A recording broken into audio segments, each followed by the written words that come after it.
À Monaco, au parking des pêcheurs, dans une petite salle jouxtant Monte Carlo Story, lieu où un spectacle audiovisuel conte pour les touristes l'histoire de Monte Carlo, Richard Progetti, cinéphile et collectionneur passionné, présente quelques très belles lanternes magiques et praxinoscopes, ancêtres du cinématographe.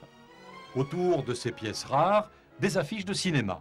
Certaines racontent la carrière de la comédienne Grace Kelly, devenue princesse de Monaco.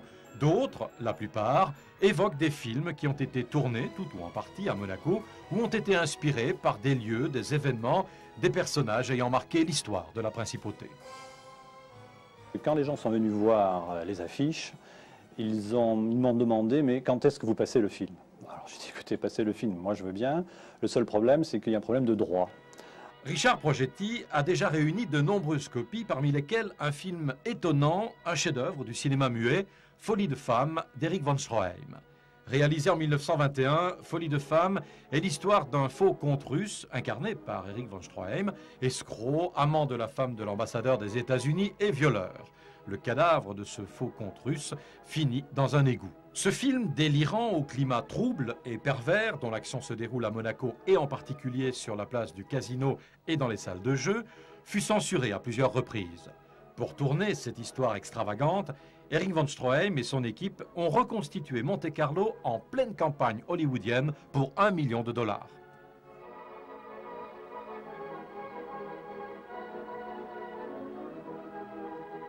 Pour animer ce qui sera peut-être un jour le musée de Monaco au cinéma, Richard Progetti a organisé récemment une séance de projection comme à l'époque de Georges Méliès. Madame Maltête Méliès, petite fille de Méliès, jouait le rôle du bonimenteur. Le cinéma était un art forain et il ne faut pas oublier que le cinéma était muet, il n'a été parlant qu'en 1928. Et il y avait donc le pianiste, le bonimenteur et le projectionniste dans la salle. Alors, le bonimenteur, il était chargé de raconter, d'accompagner les films, d'aider le spectateur à comprendre. D'aider le spectateur, c'est-à-dire que mon grand-père vendait ses films aux forains avec une petite notice, un mode d'emploi, et ensuite le bonimenteur improvisait. Alors il faisait aussi des bruitages, il faisait des exclamations, et selon l'humeur du public. Le public était très bruyant, n'était pas du tout raisonnable. Les gens étaient assis sur des bancs. À la campagne, on leur demandait d'apporter leurs chaises. Souvent, la séance se passait dans une grange ou dans un café, et le public était médusé, émerveillé. On n'imagine pas, maintenant, nous sommes blasés, nous avons tout le temps des images, mais quand le cinéma arrivait dans un village, c'était la fête. Parcourant le monde entier à la recherche des films perdus, Madame Maltête Méliès a consacré sa vie à la redécouverte de l'œuvre de son grand-père. Une œuvre considérable, plus de 500 titres, sujets féeriques, historiques, sujets d'actualité reconstitués, tels le naufrage du Maine ou l'éruption du Mont-Pelé, films publicitaires, ballets, théâtre filmé, opéra, romans comme Robinson Crusoe et anticipations comme Le tunnel sous la Manche. Georges Méliès contribua également à l'épanouissement esthétique de l'image par l'apport de la couleur dès 1899. Tâche gigantesque, chaque image de 2,5 cm de large devant être coloriée à la main. Chaque film comportant 1000 images à la minute.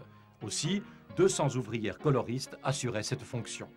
Magicien, prestidigitateur de grand talent, Méliès s'inspira de son art pour véritablement créer le spectacle cinématographique en inventant les effets spéciaux. Dans ce film de 1903, Le Mélomane, ou L'homme qui écrit la musique avec sa tête, 5 fils télégraphiques forment une portée. Méliès amorce la clé de sol et quelques barres de mesure. Pour les notes, Méliès détache sa tête et la lance sur la portée autant de fois que nécessaire. Repérage parfait sur impression multiple reste un mystère pour les cinéastes. C'est un des plus célèbres trucs de Méliès.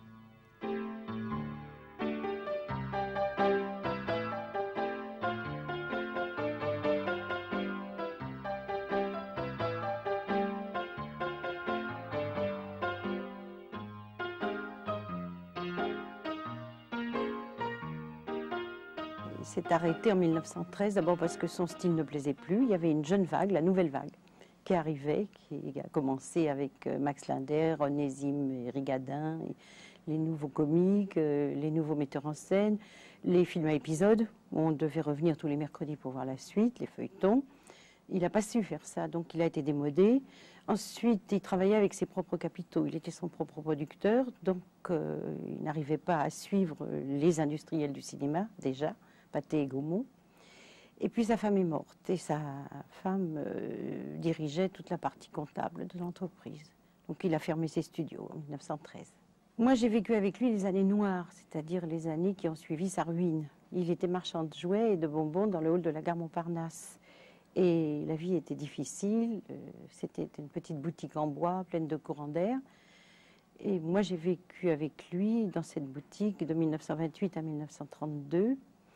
Et il était toujours de bonne humeur, d'une humeur égale. Il dessinait toute la journée, il écrivait, il recevait des amis magiciens qui ne l'avaient jamais oublié. Puis à partir de 1932, nous sommes partis vivre à Orly, dans la maison de retraite de la Mutuelle du cinéma. Nous allons commencer en 1896. En octobre 1896, vous allez voir sur l'écran mon grand-père et ma grand-mère. Ma grand-mère Joanne Dalcy, qui fut la première star de cinéma du monde, et mon grand-père qui vous salue sur l'écran. Et c'est l'escamotage d'une dame chez Robert Houdin.